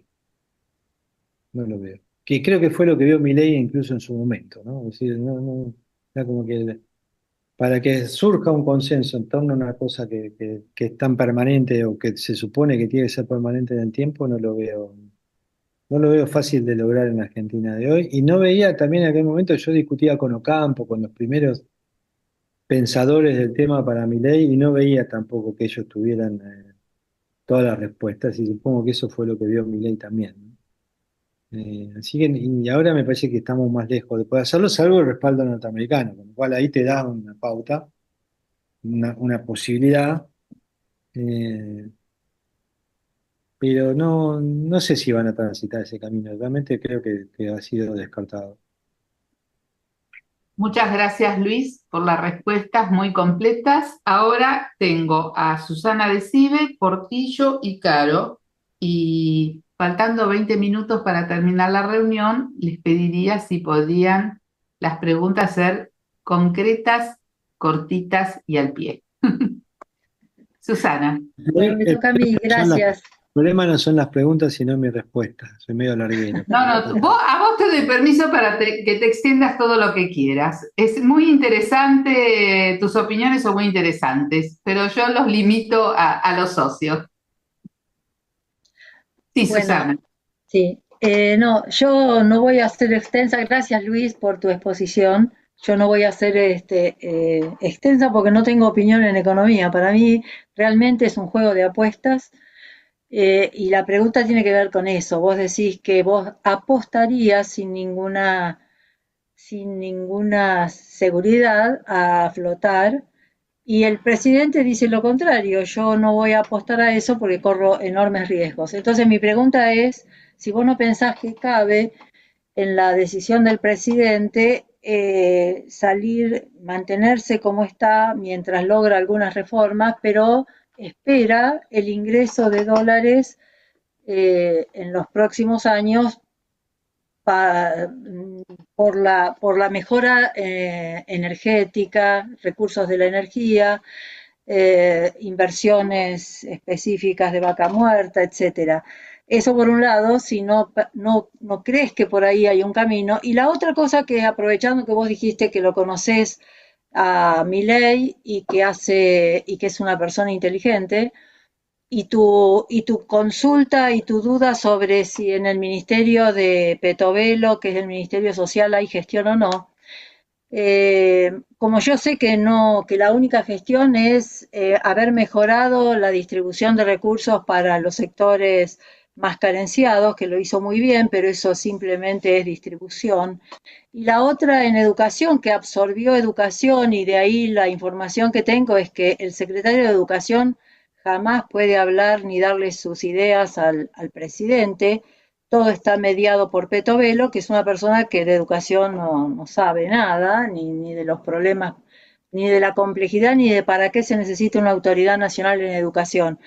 Entonces, y educación lo único que está haciendo es aprobar cosas prioridades que dice las provincias que van a hacer, y ahora en el presupuesto ha incluido recursos que han disfrazado bajo la modalidad de extensión de la jornada escolar, pero como no hay gestión, que es eso, hacer un convenio con cada provincia, discriminar qué escuelas, dónde, cuándo y cómo, eso es pura gestión.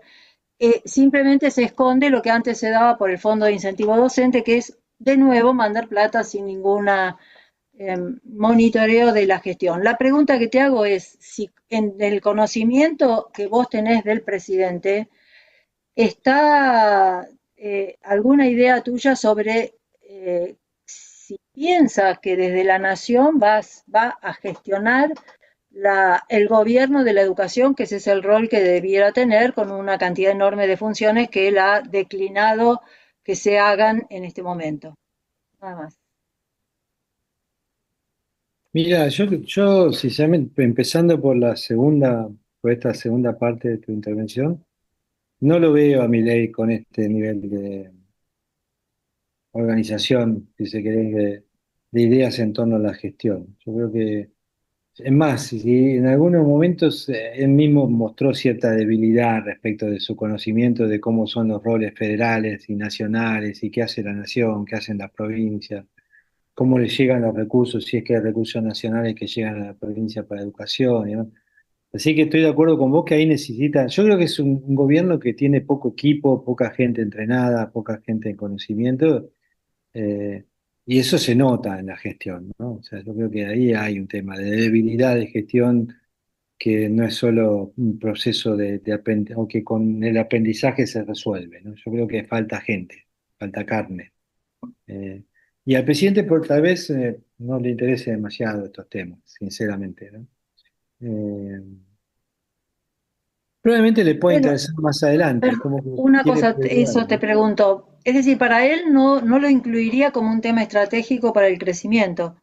Probablemente si él por ahí reconozca que es estratégico, por eso insiste tanto con la idea de capital humano y la educación y el mérito y la formación del capital humano, pero no lo puede ver como algo estratégico, pero no lo ve como una prioridad, eso sin duda.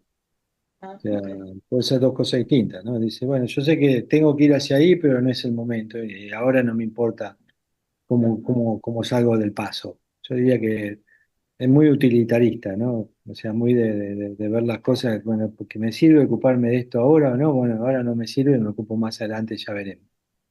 Y yo creo que esa es la visión que prevalece. Obviamente, en un estado con dotado de recursos humanos un poco más abundante, por ahí si es algo que realmente es estratégico, se podrían ocupar las segundas líneas, pero bueno, hoy no están. Entonces es como que se descuidan ciertos aspectos, como se descuidó el tema de infraestructura que preguntaba antes eh, el colega y así sucesivamente. Respecto de los dólares futuros, o sea, decir, bueno, no me importa que no genere dólares ahora porque voy a tener los dólares de vaca muerta, para ponerlo en términos Sí, sencillos, la sí. economía del conocimiento va a seguir generando dólares y demás. Puede haber una trampa ahí, un cierto pensamiento así mágico, decir, bueno, es cuestión de cambiar el temporal ahora, que después las cosas se resuelven. Eh, pero atención, digamos, que si vos no creás condiciones de estabilización más permanente, te puede pasar lo que está pasando ahora, porque vos ves que la balanza comercial energética batió un récord, son casi 5.000, más de 5.000 millones de dólares. La economía del conocimiento también tiene una balanza comercial positiva creo que fueron casi 6.000 millones de dólares. Entonces uno dice, porque ahí no importamos nada, prácticamente nada, es todo exportación, a diferencia de que en el combustible todavía algo importamos. Entonces, me dice, bueno, pero ¿y dónde se van esos dólares? Entonces vos mirás del otro lado y vos decís, no, pará, te falta contar los dólares que genera el agro. Entonces de ahí también uno dice, che, ¿y todos estos dólares cómo es que, dónde terminan? Bueno, uno dice, bueno, una parte los usa la industria acuérdate que siempre es deficitaria, o sea, la industria argentina consume más dólares que los que genera.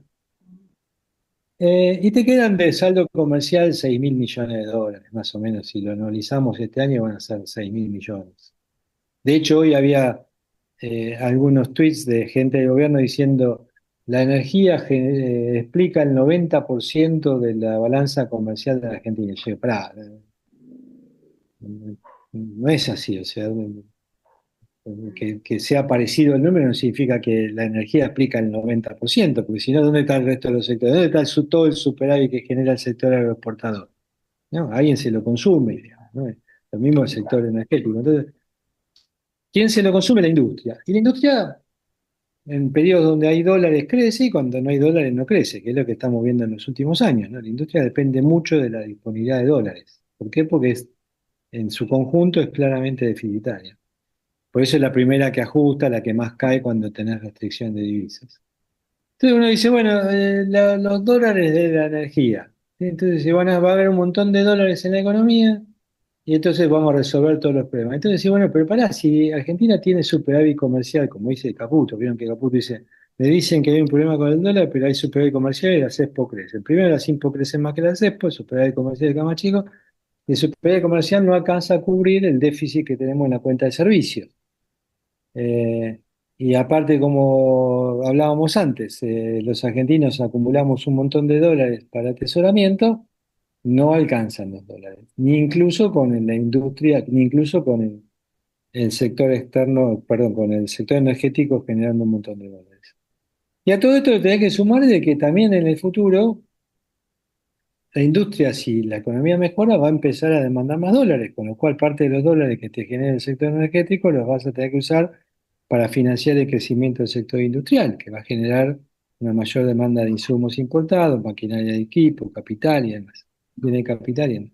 Por lo tanto, cuando vos pones todo en el contenedor, decís, bueno, esta economía que crece va a mantener probablemente cierto nivel de restricción de divisas, entonces dice, bueno, pero ¿cómo hago yo si quiero sacar esa restricción de divisas? Y bueno, probablemente sigamos hablando más de lo mismo, decir, bueno, tenés que ver si este régimen cambiario y monetario es más adecuado y si no tenés que ir a un nivel de tipo de cambio más alto, que te permita generar todos esos otros dólares que en realidad no son generados en la balanza comercial ni los dólares de energía y demás, sino que son generados vía la reversión del atesoramiento de los argentinos y la cuenta capital que empiezan a ingresar dólares. ¿Verdad?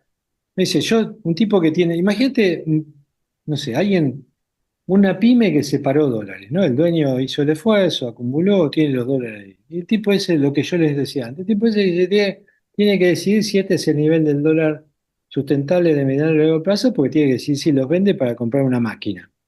Y probablemente el tipo no los venda hasta tanto diga, no, a este precio sí los vendo, a este otro no, porque este otro es más, compro de vender los dólares. Entonces, me da la sensación de que los dólares de la energía no te resuelven este otro problema que tiene que ver con la permanencia de un nivel de tipo de cambio en el tiempo. Te facilita, ¿no? Porque vos decís, bueno, hay dólares que puedo seguir viviendo la ilusión de un dólar barato porque hay alguien que genera dólares pase lo que pase. Ahora, eh, el potencial no se va a exprimir en toda su magnitud mientras sea a un tipo de cambio que no le cierra las cuentas a nadie. Entonces, o que es percibido como no permanente, sino transitorio. Así que te ayuda, compras tiempo, podés vivir la ilusión del tipo de cambio de una moneda fuerte, pero no la veo a la economía argentina despegando con este régimen cambiario, más allá de que vengan los dólares de vaca muerta, que ya están viniendo, es una realidad, ¿no? La ampliación del proyecto del proyecto de YPF para 2030, que ahora lo corrí un poquito hacia 2031 y demás, son todos los números que ves ahí, va a estar la ampliación del Perito Moreno funcionando, los equipos para hacer el tema del gas licuado, o sea, los ingresos se van a multiplicar por 3 o por 4. Ahora, si lo seguimos rifando, nosotros no vamos a llevar todos esos dólares también. Ahora Es una entendí. cuestión de permanencia de este esquema, ¿no? Gracias, Luis. Tenemos dos personas más. Uno es Portillo y el otro es Caro, que hace un comentario sobre la reforma laboral. Armando Caro. José Portillo, si querés hacer tu comentario. Sí, la pregunta era, Luis, desde tu punto de vista, ¿no deberían haber políticas hacia los sectores productivos? Te había visto que habías escrito ahí en el chat. Eh, Mira, yo tengo a veces un problema con eso que en términos generales se llaman políticas productivas o políticas orientadas al despegue de ciertos sectores y demás, que es por ahí la misma visión que tiene Milei, esta idea de quién es el que tiene la capacidad para decidir cuál sector sí, cuál sector no, o por qué tal sector sí, por qué tal sector no. No me gusta mucho eso. Sí reconozco que ha habido en la Argentina hay ejemplos de algunas protecciones o de tratamientos diferenciales que han servido. Uno es el caso de la industria aceitera, que arrancó ya por los 50, digamos, otra, la industria automotriz de los 90 para acá. O sea, ha habido modelos de industria protegida que han funcionado bien. ¿Eh? Ahora, en general han sido sectores que están muy cerca de nuestras ventajas competitivas, ¿no? No son cualquier sector. Son sectores, vos decís, bueno, ¿cómo no vas a fomentar el desarrollo de la industria aceitera si nuestra principal ventaja está en la producción de granos y de oleaginosas? En materia de automotor es más difícil justificarlo, pero bueno, tenemos acero, no muy barato que digamos, pero lo tenemos. Tenemos unas cadenas de valor en toda esa industria bastante deficientes desde hace muchos años, producto del cierre de ese sector durante tantos años, cierre de competencia me refiero. Entonces es una industria que hoy es competitiva y vende produce modelos globales y vende modelos globales a otros países del mundo. Entonces ahí también tenés un caso relativamente exitoso de protección. Entonces las políticas productivas a veces sí, me dice, bueno, ¿pero qué son las políticas productivas? Ahí industria naciente, protección a ciertos sectores, eh, tratamientos tributarios diferenciales. No sé, a mí mucho eso no me gusta porque alguien selecciona al ganador y al perdedor. Yo no estoy muy de acuerdo filosóficamente con esa. Es la fatal arrogancia de la cual habla muchas veces el presidente, ¿no? Eh, pero, digamos, al mismo tiempo que de mucho hablar con mis clientes y tratar con muchos sectores y demás, en general yo creo que la prioridad de Argentina sigue siendo la macro. Una macro ordenada, un Estado que cobra los impuestos que tiene que cobrar y una economía un poco más flexible, los sectores productivos que son competitivos destacan por sí solos, crecen, invierten, generan empleo bien pago. Eh, no sé si el Estado le tiene que meter mucha mano en eso. Entonces, bueno, uno dice políticas productivas, y yo digo, la mejor política productiva que puede existir es la estabilidad macroeconómica, ¿no? Y después podrían venir muchas otras. Por eso yo creo que la reforma laboral, la reforma tributaria, el establecimiento de un régimen federal tributario y de gasto es fundamental en Argentina. Eh, Esas para mí son las mejores políticas productivas. Gracias. Muchas gracias, Luis. Caro, llegamos justo para que hagas tu comentario. Nada, ningún comentario, se agotó en la línea ese que escribí, aparte de felicitar a Luis, pero era simplemente para decir, bueno, cuánto demora una reforma laboral. En el caso este, demoró un poquito más de un año, ¿eh? Nada, muchas gracias, ¿eh? Bueno, se nos ha acabado el tiempo. Yo creo que fue una reunión muy, muy productiva, muy interesante las opiniones de Luis y muy pedagógicas, realmente. Muchísimas gracias, Luis. Un aplauso para Luis y lo dejamos pendiente una nueva invitación para cuando avance el nuevo plan económico. Muchas gracias, Luis. Muchas Gracias. gracias. Muchas Gracias por la gracias. invitación. Gracias. Gracias. Gracias, Luis. Gracias. Muy amable, gracias. Gracias. Excelente. Gracias.